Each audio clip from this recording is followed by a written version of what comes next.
Mateo 16, versículo 13 en adelante. Vamos a leer hasta el 23, 10 versículos. Dice así la palabra del Señor. Viniendo Jesús a la región de Cesarea de Filipo, preguntó a sus discípulos diciendo: ¿quién dicen los hombres que es el Hijo del Hombre? Ellos dijeron: unos Juan el Bautista, otros Elías, y otros Jeremías o alguno de los profetas. Él les dijo: ¿y vosotros? ¿Quién decís que soy yo? Respondiendo Simón Pedro dijo: tú eres el Cristo, el Hijo del Dios viviente. Entonces le respondió Jesús: bienaventurado eres, Simón, hijo de Jonás, porque no te lo reveló carne ni sangre, sino mi Padre que está en los cielos. Y yo también te digo que tú eres Pedro, y sobre esta roca edificaré mi iglesia, y las puertas del Hades no prevalecerán contra ella. Y a ti te daré las llaves del reino de los cielos, y todo lo que atares en la tierra será atado en los cielos, y todo lo que desatares en la tierra será desatado en los cielos. Entonces mandó a sus discípulos que a nadie dijesen que él era Jesús el Cristo. Desde ese entonces, Jesucristo comenzó a declarar a sus discípulos que debía ir a Jerusalén y sufrir muchas cosas de parte de los ancianos, de los principales sacerdotes y de los escribas, y ser muerto y resucitar al tercer día. Tomando aparte a Jesús, Pedro le reprendió: no lo permita Dios, Señor. Eso nunca te contesta. Pero volviéndose a él, dijo a Pedro: quítate delante de mí, Satanás. Me eres piedra de tropiezo, porque no estás pensando en las cosas de Dios, sino en las cosas de los hombres. Amén. Hasta ahí la palabra del Señor. Señor, gracias por tu palabra preciosa. Y Padre, ahora que podamos poner nuestra mente en tus cosas, las cosas de Dios. Que podamos enfocarnos en ellas, que por medio de la obra de tu Espíritu tú refresques, te avives tu palabra en nuestros corazones, trayendo fe, fortaleciendo nuestra fe. Señor, trayéndonos esperanza, trayéndonos corrección, ánimo, restauración a nuestras vidas. Por favor, te pedimos, obra, mi Dios, como solo vos puedes hacerlo.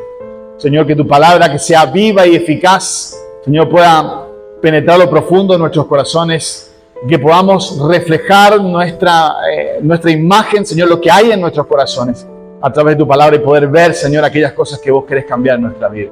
Te pedimos, Señor, confiando, como ha sucedido a través de la historia de tu iglesia, Señor, que tu palabra, cuando es enviada, trae vida, Señor, aún en aquellos lugares donde solamente reina la muerte. Y que tú, Señor, abre la puerta del Hades para dejar salir, Señor, aquellos que tú llamas a salvación. Que en esta noche, mi Dios, esto sea una realidad en la vida, Señor, de aquellos que tú llamas. Te pedimos esto, mi Dios, dándote muchas gracias por todo en el nombre de Jesús. Amén y amén. Saben, como le dije, yo no sé si usted, algunos recordará de esta predica. Algunos sí, otros no. Pregunté a alguno y me dice: no me acuerdo. ¿Qué predicaste? Sabía, pero no me acuerdo qué predicaste. Así que dije, no, la voy a repetir. Siempre uno, a medida que la repasa eso, también encuentra otras cosas. Pero Jesús está enfrentándose ya. Estamos llegando prácticamente ya a la última etapa del ministerio de Jesús. Ya está terminando su periodo en Galilea y ahora está empezando a subir a Judea con objetivo, y acá lo dijo recién, con el objetivo de ir a Jerusalén. Ya estamos en la última etapa, ya han pasado prácticamente 3 años de ministerio de Jesús. Y ya Jesús empieza a revelar ciertas cosas de lo que va a venir, que hasta ese momento él no había dicho nada. Y si ustedes miran lo que acabamos de leer y prestan atención, vamos a encontrar 2 cosas. La primera de ellas es que la primera vez Jesús va a hablar de la iglesia puntualmente y va a poner nombre y apellido. Pero saben que no solamente va a usar la palabra iglesia, porque la usa, sino podríamos llegar a decir, y ahora vamos a ver por qué, que este es un compendio pequeño, pero muy profundo de lo que es la eclesiología, el estudio de la iglesia, la doctrina de la iglesia. Y Jesús va a empezar a desarrollarla a partir de ahora a través de ciertas cosas que Él va a enseñar aquí. Que los discípulos, me imagino, en el momento que la escucharon, así como no la entendieron, pero que a medida que empezaban a suceder las cosas, y con el paso del tiempo, mirando hacia atrás, ellos recién comprendieron lo que Jesús aquí estaba comenzando a enseñar.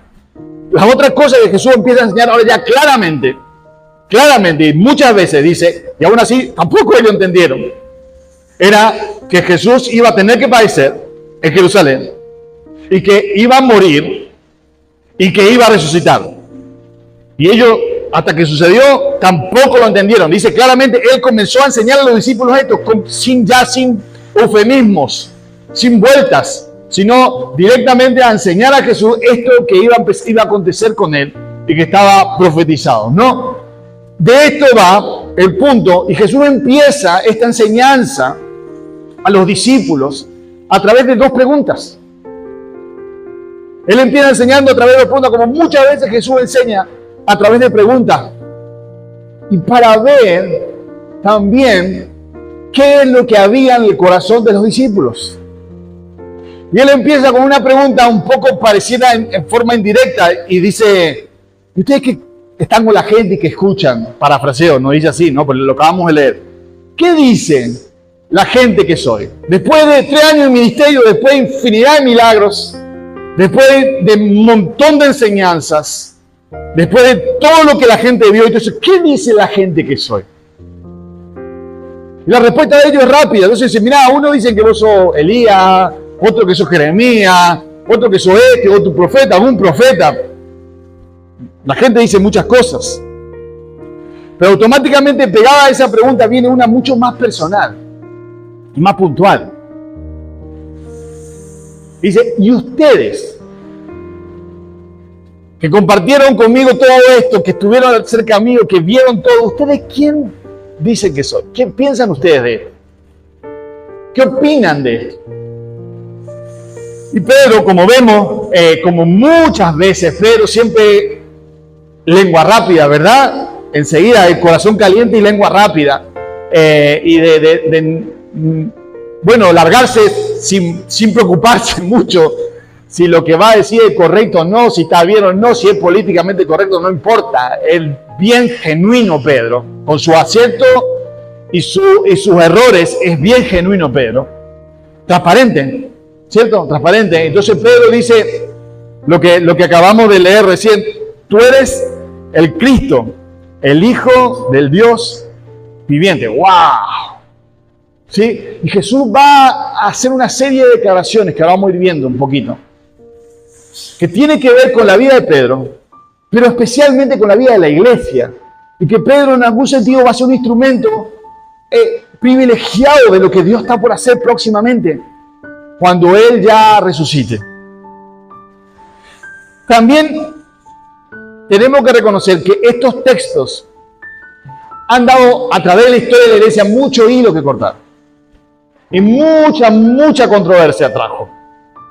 Y aún hoy, dentro de la iglesia evangélica, también algunos de los que leímos recién, todavía hoy despiertan mucha confusión y mala interpretación. Yo quiero compartir con ustedes la que yo creo en lo que la Biblia está enseñando, el sentido que la Biblia está enseñando puntualmente, que Jesús está transmitiendo a su iglesia. Y justamente Jesús empieza ahora a hablar claramente sobre la iglesia. Y para definir, primeramente, quisiera, aún siquiera esta palabra iglesia trae connotaciones que nos llevan a confusión. La gente piensa que cuando le preguntan qué es una iglesia, te van a decir, como decimos todos, che, las 7 menos cuarto, vamos a la iglesia. Es el lugar donde nos reunimos. Eso es la iglesia. La iglesia es un grupo de personas que cree, y podríamos decir en algo, porque todo lugar donde se reúne, a veces creen cualquier cosa, mucha gente le llama a eso una iglesia. Nosotros decimos, en el contexto cristiano, un lugar donde la gente se reúne a alabar a Dios y a escuchar la palabra de Dios. Es la iglesia. Otro va a decir un conjunto de gente que cree en una misma cosa. Pero aún hay gente que va a decir, la iglesia es una de las organizaciones más corruptas de la historia. Y van a escuchar decir también eso. No sin, muchas veces, sí, tan equivocadamente, pero no es la iglesia de la que Jesús está comenzando a enseñar aquí. Todos esos conceptos aparecen en la iglesia. Y yo quiero en esta noche con ustedes hablar de 4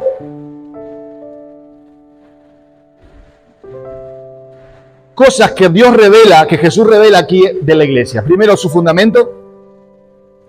Segundo, la naturaleza de la iglesia.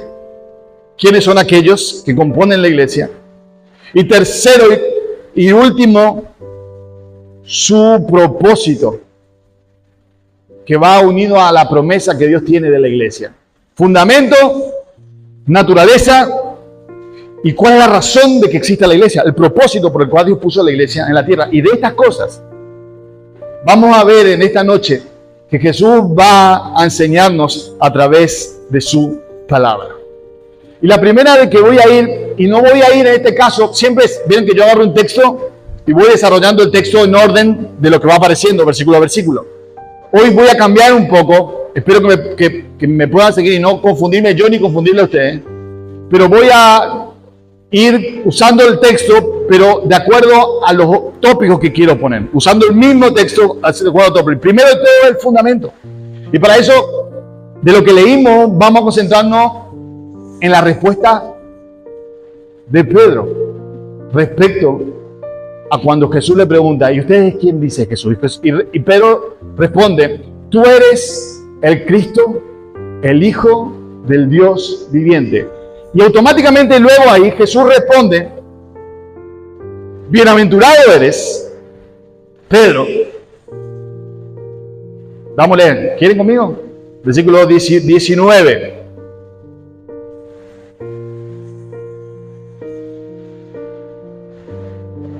Versículo 17, perdón. Dice, entonces le respondió Jesús, bienaventurado eres Simón Pedro, hijo de Jonás, porque no te lo reveló carne ni sangre, sino mi Padre que está en el cielo.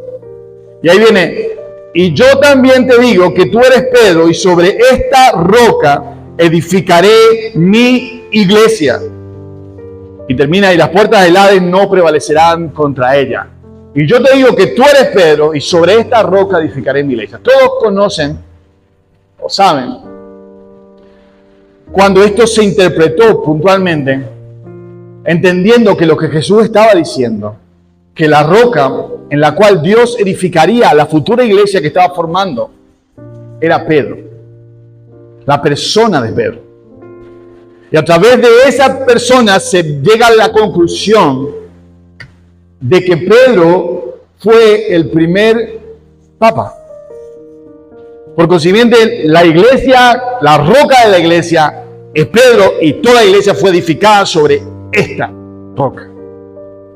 Miren, claramente Jesús no está enseñando eso, sino lo que Jesús en realidad está diciendo es que dice, y tú eres Pedro, y sobre esta roca, Pedro, parafraseo para que entendamos, Pedro, lo que vos acabás de declarar, que Jesús es el Hijo de Dios,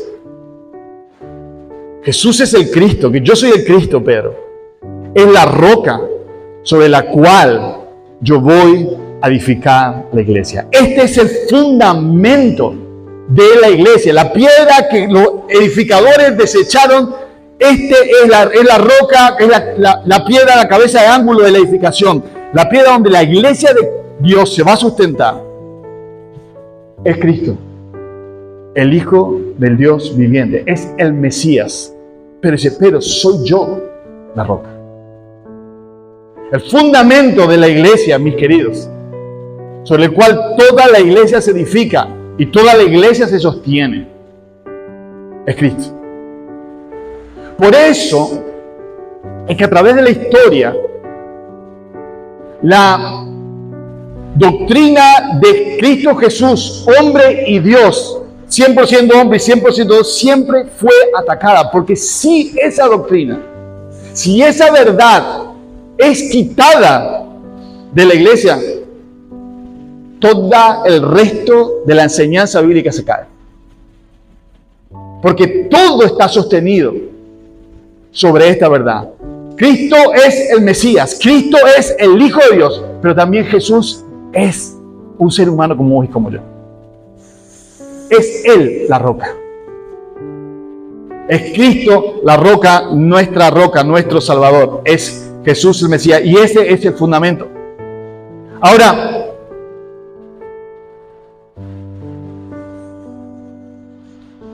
es verdad que Jesús va a hacer una asombrosa declaración de lo que Pedro va a ser parte, protagonista en el futuro próximo, como les dije. Pero saben, y acá voy a salir, pero me gusta mucho, y gracias a Dios está allí. Si ustedes se dan cuenta, pareciera que Pedro, de golpe, por Jesús es exaltado. ¿Se dan cuenta? Jesús dice: Pedro, bienaventurado eres, Pedro, Simón y Jonás, por otro lado, carne y sangre. ¿Sí? Y imagínense cómo se habrá sentido Pedro. Yo creo que en realidad todos pensaban medio parecido. Nada más que él fue el que expresó eso. Pero me imagino, ustedes piensen que una semana después, ellos estaban discutiendo quién era el mayor. Así que piensen con eso en la cabeza, cómo Pedro habrá, de golpe, se habrá sentido. Pero también piensen cómo se habrá sentido el resto también, porque todos estaban peleando por lo mismo. Entonces, ¿por qué no dije yo? ¿No? Ese popular, ¿viste? Cuando el otro acertó, y vos, si yo no tenía la punta de la lengua, ¿por qué no lo dije yo? ¿Verdad? Ay, me golpeé. Era esa la cuestión, dice, ¿por qué? Pero lo que me gusta es que al final de lo que leí recién, ¿ustedes vieron lo que sucede? Al final lo que leí recién, cuando Jesús empieza a enseñar que él iba a morir, que lo que le iba a pasar, Pedro se acerca, le dice, le llama aparte. Claro, piensen, él ya está ahora en otro nivel. Él ya está tan a otro nivel que él es capaz de reprender al Señor. Porque eso dice, y reprendió a Jesús, entonces está a otro nivel. Loco no.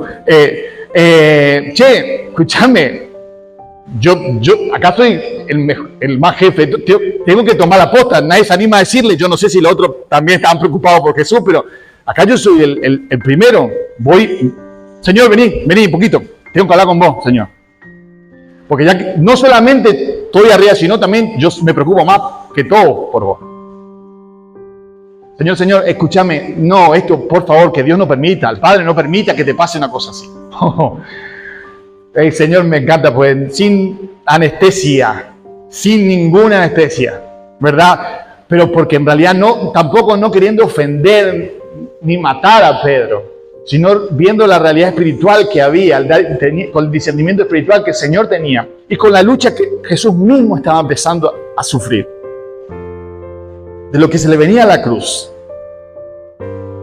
Porque a fin de cuentas piensan que el Señor en su humanidad no pensaba, y no en el Getsemaní no oró algo así. Pasa de mí esta copa. Es lo que Pedro estaba diciendo. Pues diciendo, Pedro, apenas puedo yo, estoy sufriendo yo, no me ayudes, ¿verdad? No. Y le reprende, le dice, Pedro, no estás poniendo la mirada en las cosas de Dios, sino en las cosas de los hombres. Pero la reprensión es fuerte. Quítate de delante de mí, Satanás, mi adversario, que está en contra de la voluntad de Dios. ¿Saben? Esto me gusta porque genera un equilibrio. Y le vuelve a Pedro a la realidad. Yo no sé si Pedro lo dijo fuerte el Señor, si el resto escuchó o no, no lo sé. Pero lo vuelve a Pedro de golpe a una realidad, de un tirón bajo enseñanza. ¿Saben? No hay quien en un ministerio en algún sentido no hemos experimentado algo así en la vida. Cuento una que escuché y que él hace una canción y escuché ¿conocen a todos Santiago Benavides? Cantante colombiano. Bueno, que no escuchó, le animo a que busque en internet, Spotify o lo que sea, y lo escuche. Hermoso, tiene una hermosa alabanza, ¿no? Y canciones.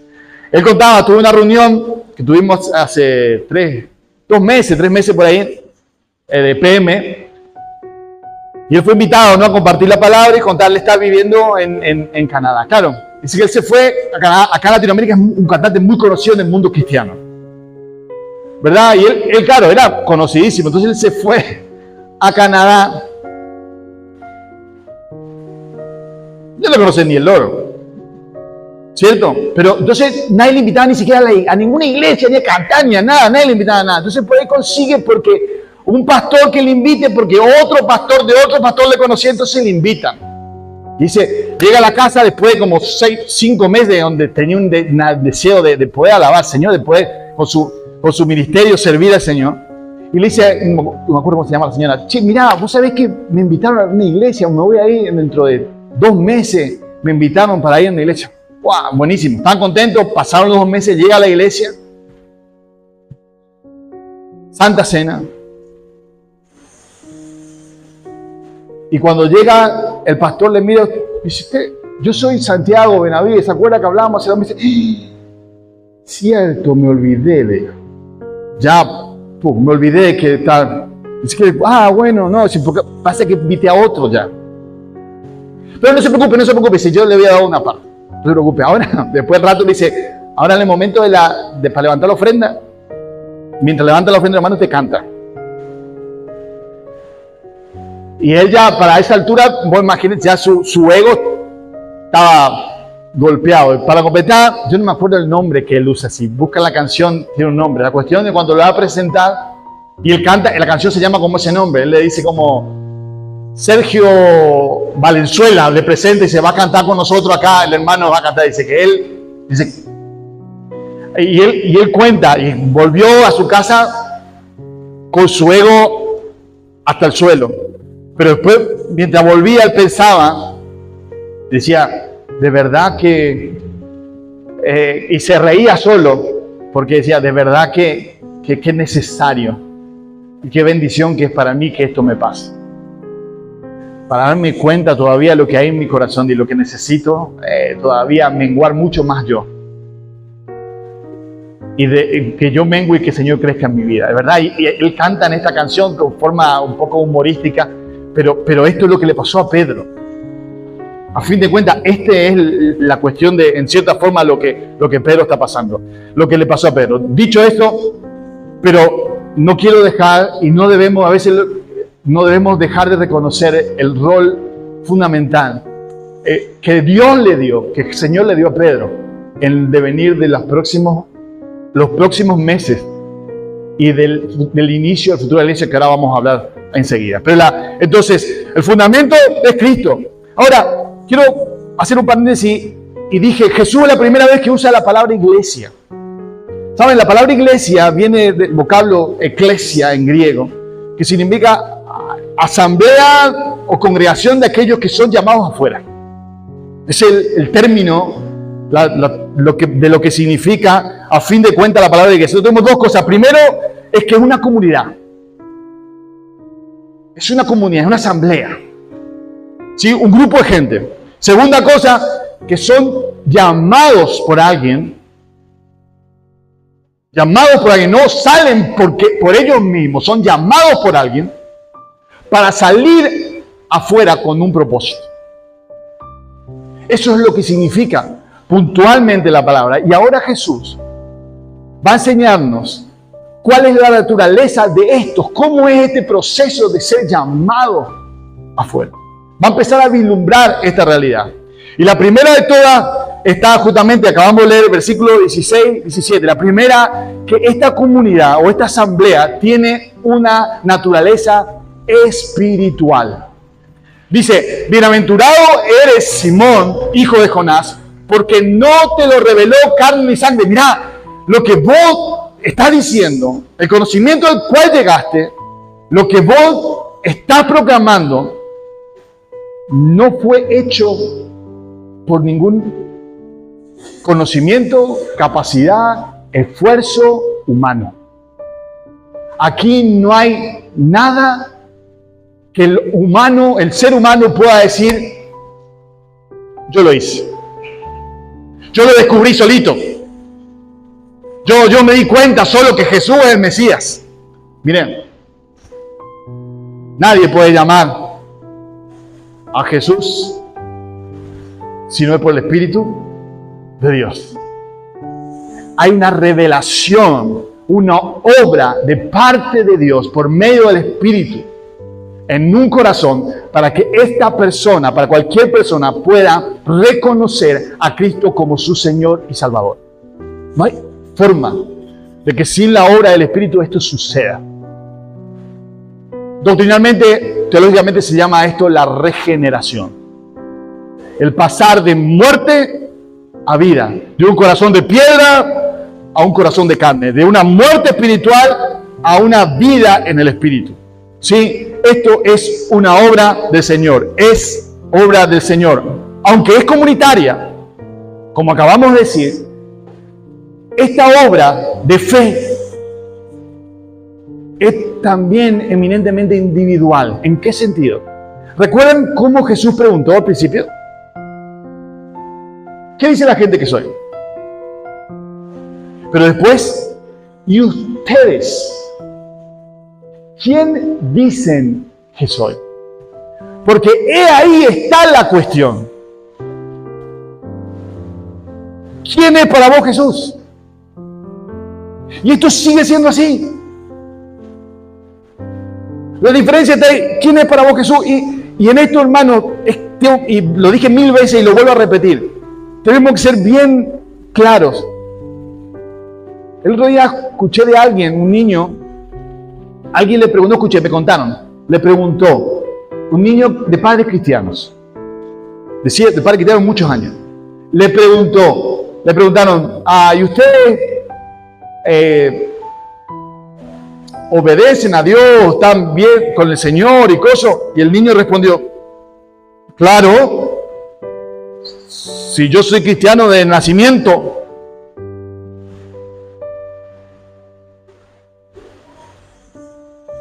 Podemos nacer en una familia cristiana y es una bendición hacerlo. Realmente es una bendición tener eso, que mi familia conozca a Cristo. Pero si nosotros personalmente no recibimos a Jesús como nuestro Señor y Salvador, no creemos en Él, personalmente no tenemos una relación personal con Cristo, mi querido, eso no te hace parte de la iglesia. Si el Espíritu Santo no obra en tu vida personalmente, para que puedas entregar y creer con todo tu corazón en Él y arrepentirse de tus pecados,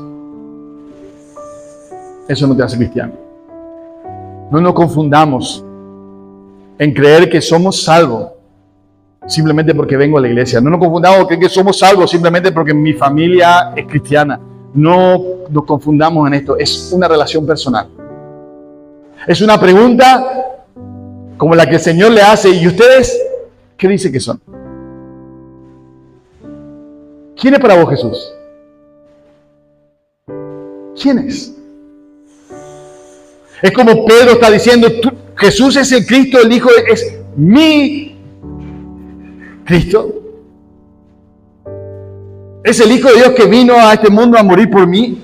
¿Es Él eso en mi vida? ¿Realmente creo de todo corazón en Él?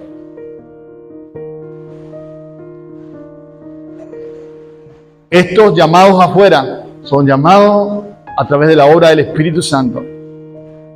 Pero por consiguiente, aún así hay una responsabilidad de parte del hombre de creer en Él y de recibirlo a Él como su Señor y Salvador.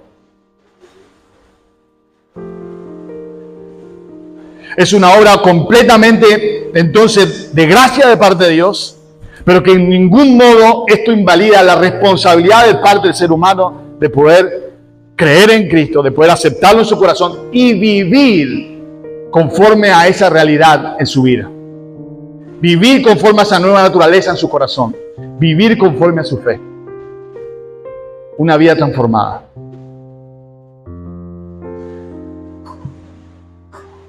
La otra cosa de esta naturaleza, la otra característica de esta naturaleza, y dice, y esto, bienaventurado es Simón, hijo de Jonás. Mi hermano, escuchen esto. Aunque no te has dado cuenta todavía, no hay persona más bienaventurada, más realmente y profundamente feliz que aquella que ha tenido un encuentro con el Salvador. No existe nada en la tierra que pueda darte más gozo y felicidad, realmente, que haberte encontrado con tu Salvador.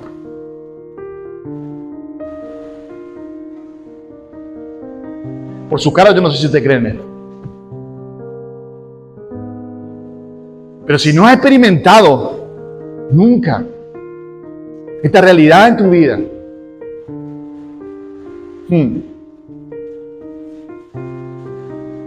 pregúntate si realmente has tenido un encuentro con tu Señor. Piensa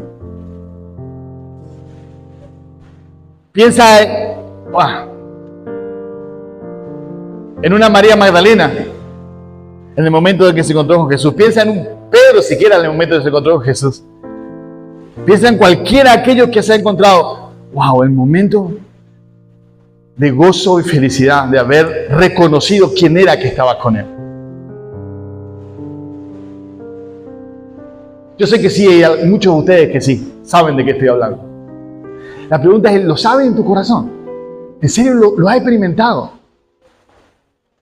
¿Lo has vivido realmente esta realidad? Mi querido, yo te animo a que si no ha sido así, que busques del Señor. Que clames a Él para que Él obre por medio de su Espíritu en tu vida. No te quedes con una fe intelectual, pero que realmente no transforma tu corazón. No te quedes convencido si no dejas que el Espíritu Santo pueda obrar en tu vida para transformarla completamente. Busca profundamente de Él. Es por eso que Jesús se pasa, no puedo decir un capítulo entero, hablando de bienaventurados sois, bienaventurados los pobres en espíritu, bienaventurados los pacificadores, bienaventurados cuando vituperian y persigan. ¿De qué persona Él está describiendo? ¿Quiénes son los felices? Pues justamente aquellos que han reconocido en su vida al Señor como su Salvador. Oro, de verdad oro, hermanos, que el Señor nos haga experimentar esta realidad en nuestras vidas.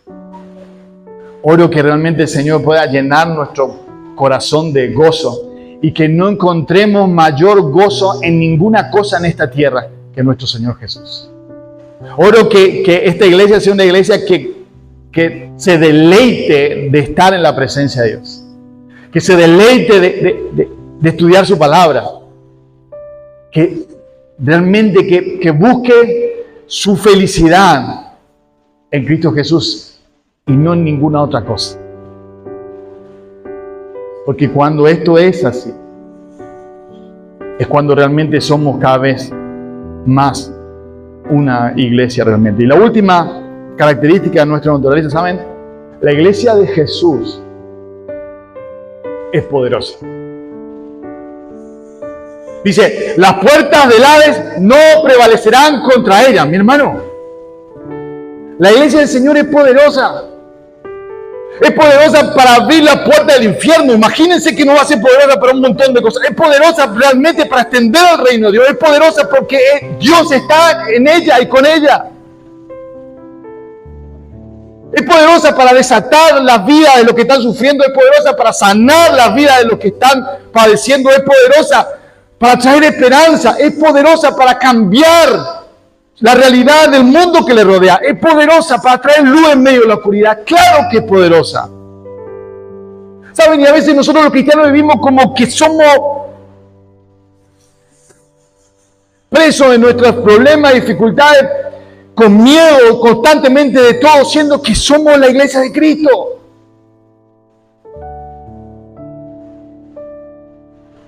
Y en Él hay poder.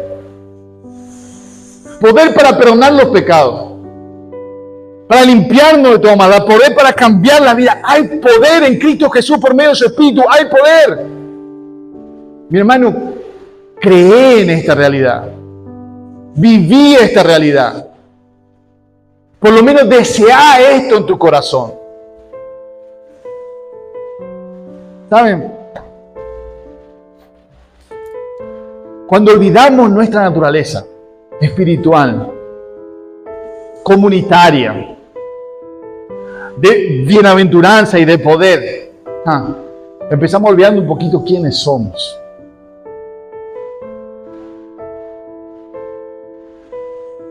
Y nunca vamos a poder llegar a caminar en aquello que Dios quiere que caminemos. ¿Lo crees?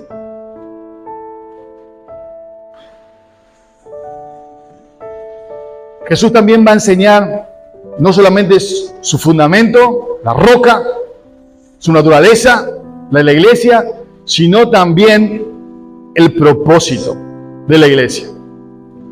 Y en esto Jesús va justamente a hablar sobre cuando dice, y las puertas del Hades no prevalecerán contra ellas. Mi hermano, justamente hablando del poder, las puertas esas van a abrirse, como oré al principio, para que almas, ¿saben? El Hades es la muerte. Y el poder de la muerte es el pecado. Y el que reina sobre eso es Satanás. Sobre el mundo en esta situación es Satanás. Pero ¿saben?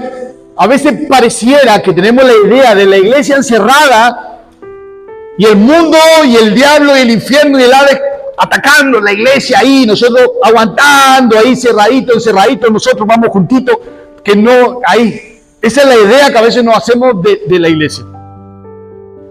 Es la imagen muchas veces de la iglesia. Pobrecitos nosotros, ahí encerraditos, chiquititos. Y aunque es verdad que somos toda una manga de débiles, ilimitados, no ilimitados, ilimitados, y llenos de falencias, pero es el Señor que está con nosotros. Es Jehová de los ejércitos. Es el creador del universo el que está. Es Él el que nos llama afuera, nos capacita con su espíritu, nos llena de su poder y de su gozo, y Él nos envía. Y saben, la imagen que Jesús está dando aquí es la iglesia yendo a, no quedándose. Y la puerta del Hades, es decir, el Hades está ahí, el reino de Dios va avanzando, luchando contra las huestes, sí, en una guerra, en una lucha, pero va avanzando, va peleando la buena batalla. Va extendiendo el reino hacia lugares donde hay tinieblas. Va golpeando esas puertas hasta tal punto que esas puertas no prevalecen, sino que tienen que abrirse de tanto en tanto para dejar salir a muchas almas que vienen a salvación por medio de Jesucristo. Y el testimonio de la iglesia. Y esa es nuestra tarea, meternos en esos lugares, entrar en esos lugares donde reina la oscuridad para traer de eso aquellos que Dios está llamando a salvación. Ser instrumentos en esa realidad. Mi hermano, piensa, es eso lo que te levantás cada mañana y salís a la calle, sobre todas las cosas, como parte del reino, de la comunidad, de aquellos llamados afuera, a meterte en un mundo de oscuridad, como una antorcha para traer luz a aquellos que están en oscuridad.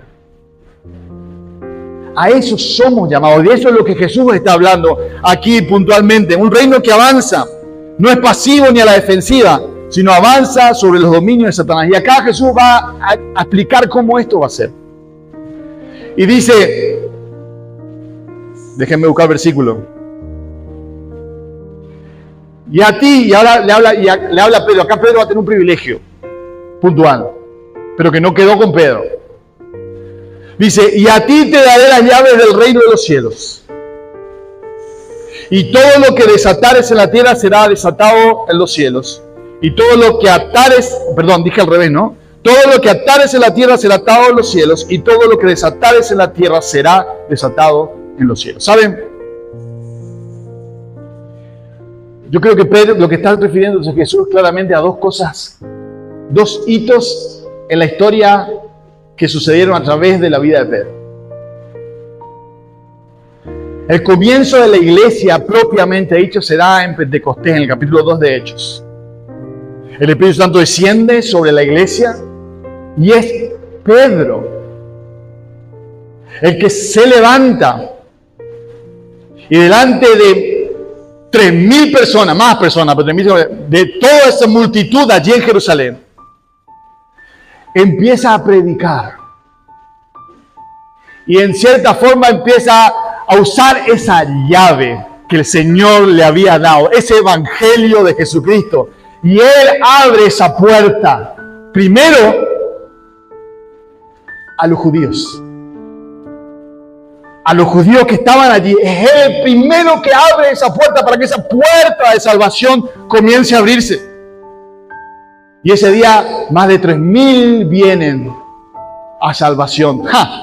El Hades abrió la puerta. Tuvo que abrir porque Pedro usó la llave, el evangelio.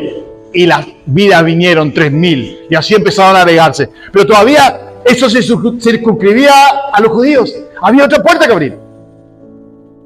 Y los gentiles. Pues el Señor le dijo, Pedro, vos vas a hacer. Yo te voy a usar a vos, Pedro, para abrir esa puerta. Y allí estaba Pedro en Jope, haciendo ayuno, arriba en la terraza, y de golpe, en el mismo momento, unos días antes, Dios se le aparece, ustedes saben, a Cornelio, un ángel le aparece a Cornelio y dice, ve a buscar a Pedro. ¿Se recuerdan la historia? Capítulo 10 de Hechos. Ve a buscar a Pedro, él está allá en la casa de Simón el Curtidor, ahí llamale. Entonces Pedro está orando, sabe la visión que ve, todo es lícito, y estos hombres vienen y dice, buscamos a Pedro, que está acá. Pedro baja, y ya Dios le había dicho, estos eran gentiles, no judíos, como vos y yo, gentiles. Y Pedro es llevado luego a la casa de Cornelio, y ahí toda la familia de Cornelio está, y Pedro otra vez empieza a predicar. Primero Pedro dice, miren, yo no sé para qué vine. Lo que sé es que judíos y cristianos y gentiles no se juntan. Yo acá estoy, bien hermoso la táctica de evangelización de Pedro, ¿verdad? Como diciendo, mira, pero bueno, acá estoy, ¿qué quieren? Y ahí Cornelio le cuenta lo que el ángel le había dicho. Entonces Pedro empieza a predicar. Otra vez Pedro usa primera vez con los gentiles la llave. Hermano, ¿entienden el punto histórico de esto? Vos y yo estamos sentados por esta llave que Pedro usó. Pedro usa esa llave. Dice que mientras Pedro predicaba, el Espíritu Santo desciende sobre Cornelio y su familia y sus amigos. Y comienzan allí a hablar en lengua y comienzan a experimentar el Espíritu Santo. El Evangelio a los gentiles, la salvación a los gentiles, de manera que la salvación también es para ellos, dice. Y él ni siquiera se había dado cuenta. Yo imagino que Pedro ahí pensó, de esto me habló el Señor con la llave. Ahora entiendo. Pero saben, ahí no terminó la llave. Porque ahora los portadores de esa llave somos vos y yo. Y en un sentido, mi hermano, si vos te callás de hablar a alguien, claro que Dios puede levantar y va a salvar a quien quiere de las piedras, va a levantar a alguien que hable. Pero vos tenés eso, que es el Evangelio de Jesús. Y vos no solamente tenés el privilegio, sino tenés la responsabilidad de usarla. Porque esa es el propósito de la iglesia. Glorificar a Dios en esta tierra y con su vida, con su ministerio, llevar el Evangelio a aquellos que no conocen. Es usar esa llave de salvación a aquellos que viven en oscuridad. Ese es nuestro propósito y nuestra función. Así como fue en el primer momento el privilegiado de hacerlo, el apóstol Pedro. Y luego Pablo y el resto de los apóstoles. Y luego generaciones y generaciones que hoy nos llegan a nosotros. Hermanos, nosotros somos aquellos que somos llamados a esto. Y voy cerrando. Si la iglesia carece de identidad, olvida su naturaleza, pierde su propósito, si no tiene una visión clara de para qué está y qué Dios quiere de ella, comienza a confundirse y a perderse en el mundo. Comienza a dejarse llevar por las corrientes de este mundo, a amar el mundo, a ponerse cómoda, aún a convivir con ella, y aún siquiera su oración empieza a cambiar. ¿Saben? Empezamos a orar por nosotros, por nuestra comodidad, por nuestras bendiciones, y nos olvidamos para qué estamos. Pero cuando volvemos a recordar cuál es nuestro propósito, cuál es nuestra naturaleza, aún nuestra oración cambia en una oración de poder. Una oración que espera una respuesta de Dios. Porque sabe que Dios envió, y que sabe que cuando sale a llevar el Evangelio, entiende que Dios va a respaldar eso, porque es Dios el que envía, es Dios el que comisiona. Y es en el poder de Dios que las cosas van a suceder. Que simplemente debe ser fiel en compartir la verdad del Evangelio. Cuando la iglesia está cimentada en la roca, tiene una relación con Cristo, la roca, a través de una vida de oración, a través de una vida de comunión con la palabra de Dios, a través de una vida de comunión entre la iglesia, orando unos por otros, animándose unos a otros, acompañando unos a otros. Cuando la iglesia es verdad, esa naturaleza comunitaria, entonces, si la iglesia empieza a marcar realmente una diferencia en un mundo que se muere. Pero saben, vivimos en tiempos peligrosos. Y muchas veces yo creo que es más peligroso para la iglesia en los tiempos de paz, cuando no hay persecución, que cuando hay. Y gracias a Dios en esta tierra casi no hemos vivido una persecución fuerte nunca, excepto a veces ser rechazados por familia o amigos por abrazar la fe, ¿verdad? Pero no mucho más que eso. Pero cuando la iglesia se acomoda, se pone cómoda, pierde el sentido de para qué es y para qué está. Y cuando miro los grandes hombres y mujeres de Dios del pasado, piensen, miremos a Abraham,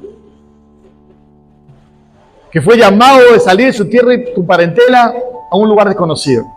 Miremos a Moisés, que fue sacado de la comodidad de la casa de Faraón al desierto, y luego cuando se acomodó en el desierto, ya se acomodó y se puso cómodo allí con su familia en el desierto, Dios le volvió a llamar a Egipto.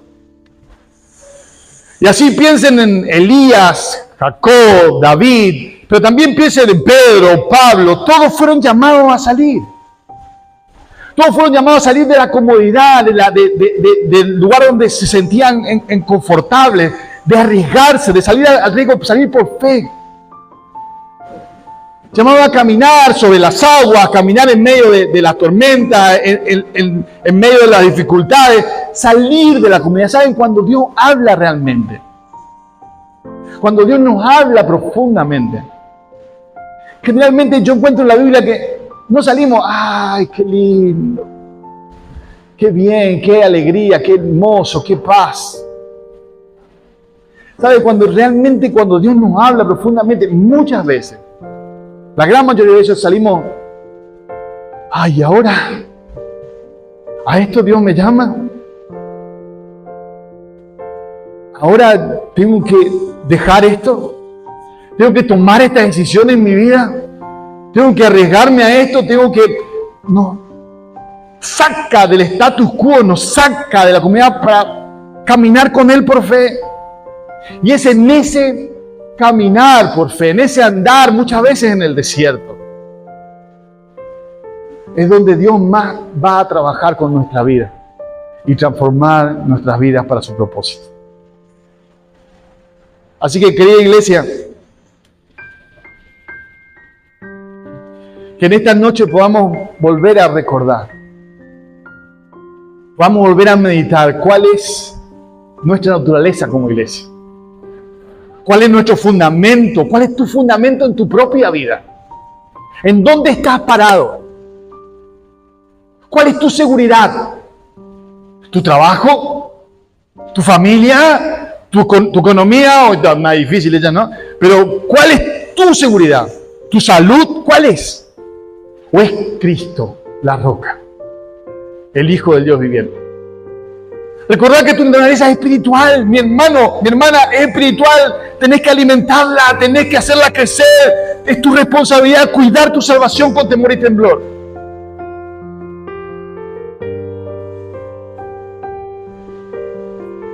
Pero también recordar, aún en los momentos más difíciles, mis queridos, si tenés a Cristo, sos un bienaventurado, el más bienaventurado de la tierra. No hay nadie que pueda considerarse más feliz que vos, que te dé la esperanza en Cristo Jesús. Aunque puedas haberlo perdido todo en esta tierra, en Cristo tenés todo. En Cristo tenés todo. Hay paz en medio de cualquier circunstancia. Y recordad que no solamente eso, soy llamado también a una iglesia donde el poder de Dios se manifiesta por medio de su Espíritu. Sí, el poder de Dios se manifiesta especialmente para su propósito, no para lo que se te ocurra o para tu comodidad o para las cosas, no, para su gloria. ¿Sabes? Porque tu vida es para su gloria. Entonces recordá para qué el Señor te rescató. ¿Cuál es el propósito de Dios en tu vida? ¿A qué Dios nos llama, iglesia? Somos el pueblo, la asamblea, la congregación, la comunidad de los santos comprados por la sangre de Jesús. Llamados a proclamar las buenas nuevas de salvación, que Cristo Jesús vino a este mundo a morir por los pecadores, de las cuales vos y yo somos de los primeros, como diría Pablo allí en la carta de Timoteo. Somos llamados a eso. No hay llamado más grande, más precioso que el de ser realmente discípulos de Cristo. Así que, mis queridos, quiero terminar acá y orar con ustedes. Orar por aquellos que, con fe, por aquellos que todavía hoy no han rendido su vida a Jesús. Por aquellos que posiblemente han escuchado 1000 veces, pero que no han entregado su vida. Y quiero ser honesto y ser bien sincero contigo. Ni el bautismo, ni venir a la iglesia, ni ninguna otra cosa te hace cristiano que tener una relación realmente profunda y real con Cristo. Y aquel que realmente tiene una relación profunda y real con Cristo, vive una vida y un proceso de transformación. No es perfecto, se equivoca, erra, peca, pero le duele fallar a su Señor. No le da lo mismo. Y que busca, desea, anhela crecer en Cristo, una relación más profunda con Él. Por eso te animo, ven a Cristo. A veces el temor, muchas veces en los jóvenes de venir a Cristo es que voy a perder si vengo. Yo te aseguro, y no lo que Él te asegura, que lo que vas a ganar es infinitamente mayor de lo que poco que vos crees que vas a perder si venís a Jesús. Ven a Cristo hoy. Habla con Él allí donde estás en esta noche. Y el resto de nosotros, aquellos que en este proceso hemos desanimado, nos hemos apagado, yo oro que el Señor pueda hacer realidad esto en vuestras vidas, que el poder del Espíritu pueda volver a encender la llama en sus corazones, traer un renuevo, amor por el Señor, amor por su palabra, amor por los hermanos, amor por los perdidos, por un mundo que sufre, amor. Ese amor que nos impulsa, que no nos deja, que nos lleva a ponernos al lado. Señor, gracias.